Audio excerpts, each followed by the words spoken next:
Hello everyone, welcome back to another session of social class. I am Kavita here to present another new topic from history part. Before going to lesson, let me recall the previous content, how British arrived to India and what was the reason to arrive to India, and the British East India Company had control throughout the South India by the Carnatic Wars, and as well as they wanted to extend their empire in the eastern part of India. Finally they extend their empire in Bengal region through Battle of Plassey and as well as Battle of Buxar. So finally the British, they had gained upper hand in South India and as well as in eastern part of India. Most of the eastern part of India was controlled by British East India Company, so that other European countries, they are unable to face competition from British, so that they limited themselves in their trade centers. By 1765, the British want to extend their empire in the southwestern part of India and as well as the northeastern part of India. Almost South India was controlled by, especially eastern part of India was controlled by British East India Company through many wars, the Carnatic Wars, Battle of Plassey, Battle of Buxar. They want to their empire, they want to extend their empire to northwestern part of India and as well as southwestern part of India. So, but the main reason in South India, Hyder Ali and Tippu Sultan, along with them, the Peshwas were very strong in southwestern part of India, so that the main cause the British did not extend their empire up to southwestern part of India, because in southwestern part of India who are dominate here, Hyder Ali and Tippu Sultan along with Peshwas. So that the main reason, because of ಇವರು ತುಂಬ ಅಡ್ಡಿ ಆಗಿರೋದ್ರಿಂದ ಬ್ರಿಟಿಷರಿಗೆ western ಪಾರ್ಟಲ್ಲಿ ತಮ್ಮ ಒಂದು ಸಾಮ್ರಾಜ್ಯನ ವಿಸ್ತರಣೆ ಮಾಡಲಿಕ್ಕೆ ಇವರು ಅಡ್ಡಿಯಾಗಿರ್ತಾರೆ. So that they implemented many wars against them. up to they started many wars, they started many wars on Indian kings by the middle of the 18th century to up to the middle of the 19th century. They continue the war started between British and Indian rulers. They started war continue. So the war started up to middle 18th century to up to middle of the 19th century. So the wars are Anglo-Maratha wars and as well as Anglo-Mysore wars and Anglo-Sikh wars, because of intention to extend their empire all over India. Almost eastern part of India controlled by British. They want to extend their empire to up to western part of India and as well as eastern part of India. But in western part of India, who are dominated here? Hyder Ali and Tippu Sultan along with Peshwas. Here south, in northwestern part, Punjabs were very dominant. So Ranjit Singh was a prominent king of Punjab. So in northwestern part, Punjabs were very strong, so that the British they conducted many wars against Indian rulers. They started war middle 18th century to up to 19th century. Those wars we call Anglo-Maratha wars, Anglo-Mysore wars and Anglo-Sikh wars. And as well as the British implemented many cunning policies on Indian rulers because to extend their empire. The policies are subsidiary alliance and doctrine of lapse. Subsidiary alliance and doctrine of lapse, these two policies were introduced by British East India Company because to extend British East India to extend their empire all over India. to control Indian rulers, so that they introduced many policies.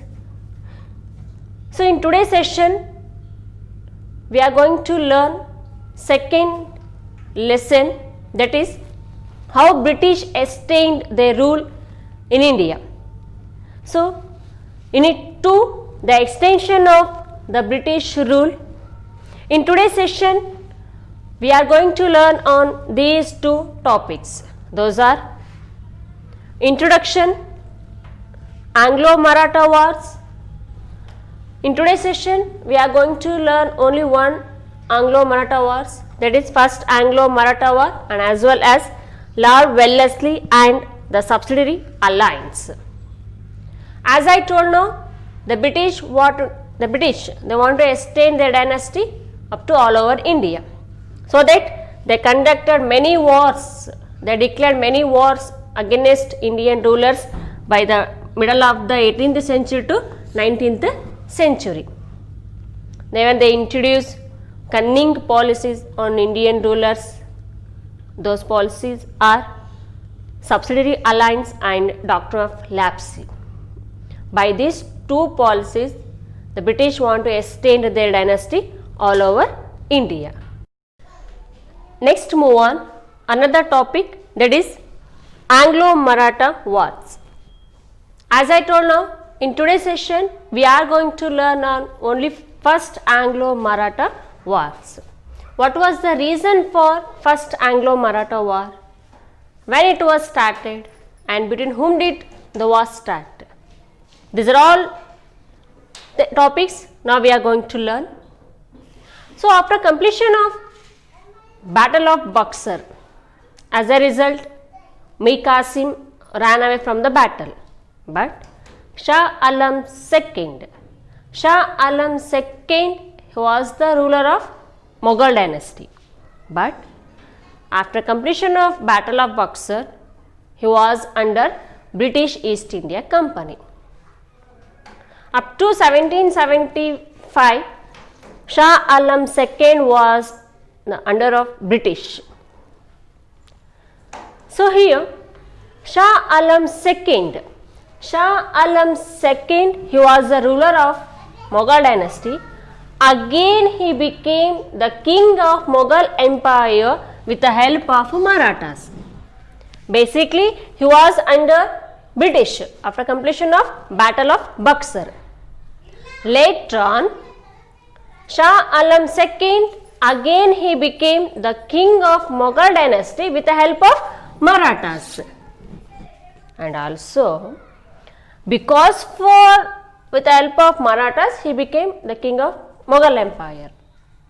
So that Shah Alam II had given two places for Marathas.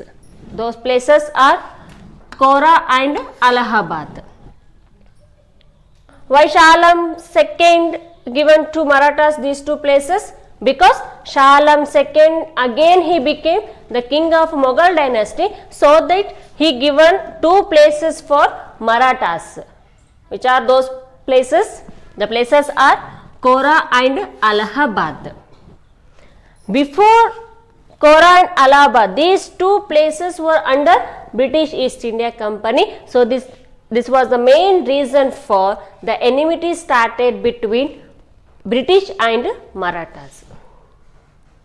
Again, once I am repeating here, after completion of Battle of Buxar, Shah Alam II, he was under the British East India Company up to 1775. Again, Shah Alam II became the king of Mughal dynasty with the help of Marathas.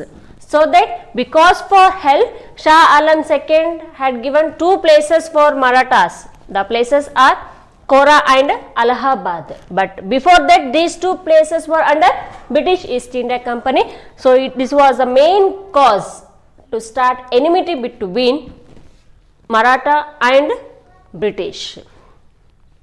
In the same situation, one of the strong Peshwa was died in Maratha family. It is none other than Madhav Rao. Madhav Rao Peshwa, he was a prominent Peshwa of Maratha family. In the same situation, he was died. It was the drawback for, it was a setback for Maratha family. After death of Madhav Rao brother became Peshwa of Maratha family. His name Narayan Rao. After death of Madhav Rao, who became Peshwa of Maratha family? It is none other than Narayan Rao. But basically, Raghoba wanted to become the Peshwa of Maratha family after death of Madhav Rao. But when Narayan Rao became the Peshwa of Maratha family, it was not tolerated by Raghoba, so that Narayan Rao was killed by Raghoba. Raghoba was the uncle of Narayan Rao. Again, once I am repeating here, in the same situation, Madhav Rao was died. In his place, who became Peshwa of Maratha family? It is none other than Narayan Rao. But basically, who wanted to become Peshwa of Maratha family? Raghoba. But he didn't get chance, so that who became Narayan Rao. But when Narayan Rao became the Peshwa of Maratha family, it was not tolerated by Raghoba. So that Raghoba was killed Narayan Rao. And later on, Maratha Federation, they decided. So Madhav Rao second became the Peshwa of family. Then who is he? He was the son of Narayan Rao. After death of Narayan Rao's son became the Peshwa of Maratha family with the help of Maratha Federation. Maratha Federation had decided to become Peshwa. Who became Peshwa of Maratha family? That is Madhav Rao second. Again Raghoba had set back here, so that Raghoba was approached. Raghoba had taken help from British. So finally the British got well chance to enter Maratha family. So the war started between First Anglo-Maratha War in the year 1775 to 1782 between Maratha and British. The long year the war started between Maratha family and British. In the beginning of the war, Maratha family had gained upper hand. But end of the war, Maratha family and Peshwa, they lost the most important place, that is Allahabad. In the beginning, who gained upper hand? Maratha family. But later on, at last, Maratha family had lost the war. Even they lost the main important place, that is Allahabad. Finally, the first Anglo-Maratha war ended with Salbhai Agreement in the year 1782. According to Salbhai Agreement, again Madhav Rao II became the Peshwa of Maratha family. So this is about first Anglo-Maratha war. Again, once I am repeating here, Shah Alam II was the ruler of Mughal dynasty. Again, with the help of Marathas, again he became the Mughal king. So that he given two places for Marathas. The places are Kora and Allahabad. But before, these two places were under British. So this was the main cause. The enmity started between Maratha family and British. So in the same situation, who was died? Madhav Rao. Madhav Rao Peshwa was a prominent Peshwa of Maratha family. So in the same situation he was died. After death of Madhav Rao, who became the Peshwa of Maratha family? That is Narayan Rao. But who wanted to become Peshwa? That is Raghoba. When Narayan Rao became Peshwa of family, it was not tolerated by Raghoba, so that Raghoba was killed Narayan Rao. After death of Narayan Rao, who became the Peshwa of Maratha family? That is none other than Madhav Rao II. He was a son of Narayan Rao. So later Raghoba was approached help from British. So British got well chance to enter Maratha family. Through this, so the war started between Maratha versus British. So the war started, a long year was started between Maratha and British up to 1775 to 1782. In the beginning, who gained upper hand? Maratha family. But at last, Maratha family had lost Allahabad place, so that the first Anglo-Maratha war won by British with the agreement, Salbhai Agreement. According to Salbhai Agreement, again who became Peshwa? That is none other than Madhavrao II. So this is about first Anglo-Maratha war. Yes. Next move on another topic, that is Lord Wellesley and the subsidiary alliance. As I told in introduction, the British had introduced two important policies because to control Indian kingdom. In that, the British introduced first policy, that is subsidiary alliance. Then who introduced subsidiary alliance? And what is the meaning of subsidiary alliance?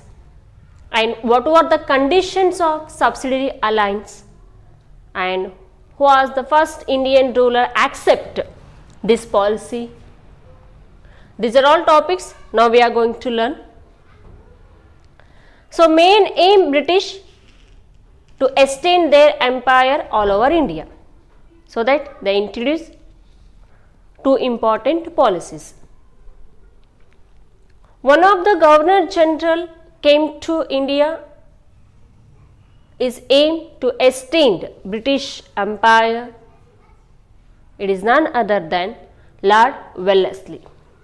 Lord Wellesley came to India as a Governor General of India in the year 1798. Lord Wellesley came as a Governor General of India. He had aim to extend British Empire all over India, so that he introduced a new policy because to control Indian kingdom. Basically, he introduced three policies. Among three policies, subsidiary alliance was the main policy to control Indian kingdom. The three policies are: first one, subsidiary alliance, and war against Indian Indian new states, and as well as whichever Indian kingdom under British, the directly to control on Indian kingdom. Among three policy, subsidiary alliance was the main strong policy. The subsidiary alliance was helped to extend British rule in India. So Lord Wellesley had introduced subsidiary alliance in the year 1798. What is subsidiary alliance? Subsidiary alliance in Kannada ಸಹಾಯಕ ಸೈನ್ಯ ಪದ್ಧತಿ ಅಂತ ಹೇಳ್ತೀವಿ. ಈ ಒಂದು ಪಾಲಿಸಿನ ಯಾರು accept ಮಾಡ್ಕೊತಾರೆ ಅವರಿಗೆ ಬ್ರಿಟಿಷ್ ಆರ್ಮಿನ ಕಳಿಸ್ಕೊಡ್ತಾರೆ. ಅಂದರೆ ಯಾವುದೇ ಒಬ್ಬ ಭಾರತೀಯ ರಾಜ ತನ್ನಗೇನಾದರೂ ಸಮಸ್ಯೆ ಬಂತು ಅಂತಂದರೆ ಆ ಟೈಮಲ್ಲಿ ಬ್ರಿಟಿಷರ ಒಂದು ಸೈನ್ಯ ಕೇಳಬೇಕು. ಬಟ್ ಕೇಳಬೇಕು ಅಂತಂದರೆ ಈ ಒಂದು ಪಾಲಿಸಿನ ಅವರು ಕಂಪಲ್ಸರಿಯಾಗಿ ಆಕ್ಸೆಪ್ಟ್ ಮಾಡಿಕೊಳ್ಳೇಬೇಕು. ನಾವಿದ್ದನ್ನೇ ನಾವಿಲ್ಲಿ ಸಬ್ಸಿಡರಿ ಅಲೈನ್ಸ್ ಅಂತ ಹೇಳ್ತೀವಿ. How subsidiary alliance to help the British to extend their empire in India?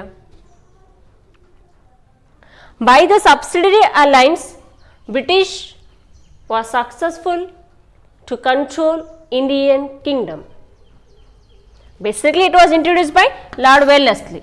Lord Wellesley aimed to extend British empire in India, so that he introduced subsidiary alliance. Then what were the conditions of subsidiary alliance? As is told now, subsidiary alliance, it was introduced by Lord Wellesley. He had a great aim to extend British empire in India, so that he introduced one of the cunning policy to Indian kingdom. That policy we call the subsidiary alliance. Here, from this topic, these questions carry 3 marks. whatever they will ask, answer is same. Questions like what were the conditions of subsidiary alliance, and another important question, how the subsidiary alliance helped to extend the British Empire in India. These two questions carry 3 marks from this lesson and as well as from this topic. So whatever they will ask, answer is same, guys. So read properly, because 3 marks are very important for your exam purpose. Okay, and next move on, the conditions of the subsidiary alliance. Yes, the conditions of the subsidiary alliance. The first one conditions are like the Indian king had to keep the British army in his kingdom. Those who have accepted this policy, the Indian king must keep the British army in his kingdom. ಈ ಒಂದು ಪಾಲಿಸಿನ ಯಾರು accept ಮಾಡ್ಕೊತಾರೆ ಆ ಒಬ್ಬ ರಾಜ British ಆರ್ಮಿನ ತನ್ನ ಒಂದು ಆಸ್ಥಾನದಲ್ಲಿ ಇಟ್ಕೊಳ್ಳೇಬೇಕು. Those who have accepted this policy, the Indian king must keep in the British army in his kingdom. The first one condition. Next, second condition is the concerned state had to bear the expense of the army and the wages of the soldiers, and also had to give certain revenue land as well. As I told now, those who had accepted this policy, each and everything expense of the army must be given by king only. Those who are accepted, and even soldier salary also must be given by Indian king, as well as there must be given particular land to the British army. ಅಂದರೆ ಪ್ರತಿಯೊಂದು ಖರ್ಚು ಆರ್ಮಿಯ ಒಂದು salary ಆಗಿರಲಿ, ಹಾಗೆ ನಿರ್ದಿಷ್ಟ ಕಂದಾಯ ಪ್ರದೇಶವನ್ನು ಬಿಟ್ಕೊಡ್ಬೇಕು. Those who had accepted this policy, that king must be give the salary for soldiers, he must be taken the responsibility of the expense of the army, and also they had to give certain revenue land as well. ಈ ಒಂದು system, ಈ ಒಂದು ಪಾಲಿಸಿನ ಯಾರು accept ಮಾಡ್ಕೊತಾರೆ ಆ ಒಬ್ಬ ರಾಜ ಇದಿಷ್ಟನ್ನು ನೋಡ್ಕೊಳ್ಬೇಕು. And next one condition, the king has to have British resident in his court. Those who had accepted this policy, the Indian king must have the British resident in his court. Why? ಅಂದರೆ ಯಾರು ಈ ಒಂದು ಪಾಲಿಸಿನ accept ಮಾಡ್ಕೊತಾರೆ ಆ ಒಬ್ಬ ರಾಜ ಏನು ಮಾಡಬೇಕು ಅಂತ ಅಂದರೆ ಬ್ರಿಟಿಷ್ ರೆಸಿಡೆಂಟ್ನ ತನ್ನ ಆಸ್ಥಾನದಲ್ಲಿ ನೇಮಿಸ್ಕೊಳ್ಬೇಕು. ಯಾಕೆ ಅಂತ ಅಂದರೆ directly R indirectly that king was under British army only, British East India company only.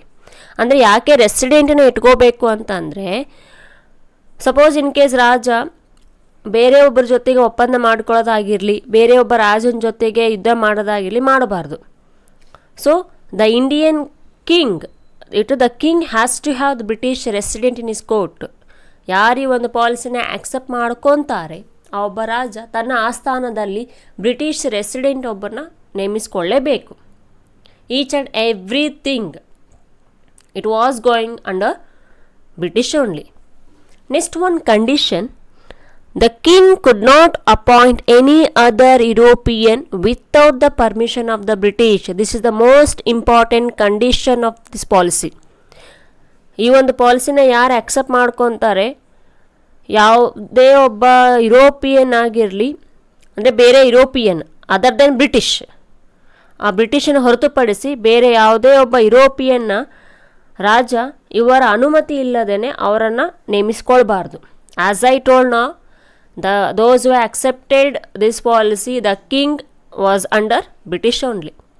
ಅಂದರೆ ಈ ಒಂದು ಪಾಲಿಸಿನ ಯಾರು ಅಕ್ಸೆಪ್ಟ್ ಮಾಡ್ಕೊತಾರೆ ಆ ಒಂದು ಸಂಸ್ಥಾನ ಮತ್ತು ರಾಜ ಯಾರೋ ಒಂದು ಅಂಡರಲ್ಲಿದ್ದಂಗೆ ಬ್ರಿಟಿಷರ ಒಂದು ಅಂಡರಲ್ಲಿ. ಹಾಗಾಗಿ ಬ್ರಿಟಿಷರ ಹೊರತುಪಡಿಸಿ ಬೇರೆ ಯಾವುದೇ ಒಬ್ಬ ಯುರೋಪಿಯನ್ನ ಇವರ ಒಂದು ಪರ್ಮಿಷನ್ ಇಲ್ಲಾರ್ದೇ, ಅಪ್ಪಣೆ ಇಲ್ಲಾರ್ದೇ ಅವರೊಬ್ಬರನ್ನ ನೇಮಿಸ್ಕೊಳ್ಳಂಗಿಲ್ಲ. The king could not appoint any other European country without the permission of the British.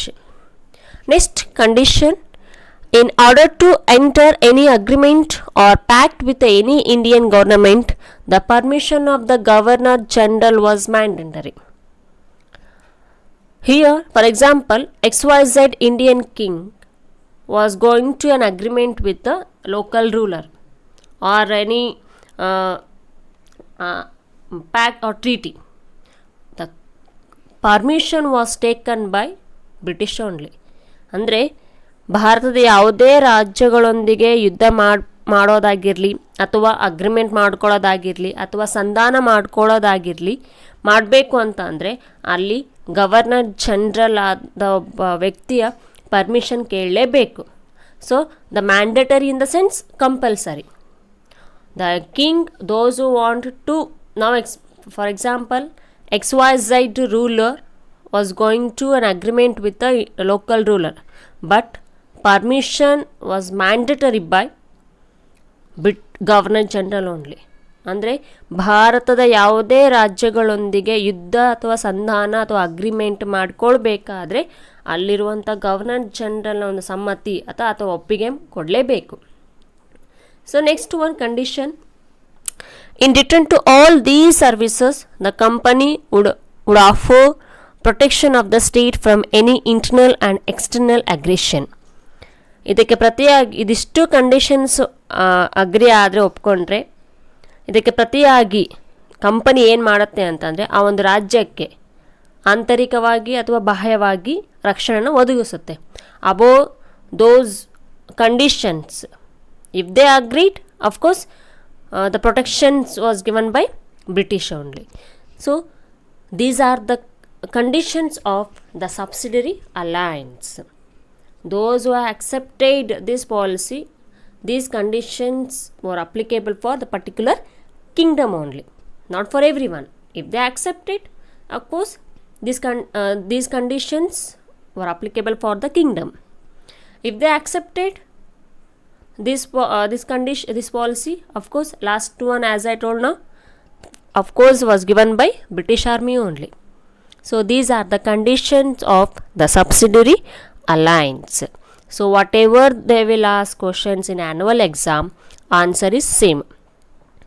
As I told in before, what were the conditions of the subsidiary alliance? Same answer.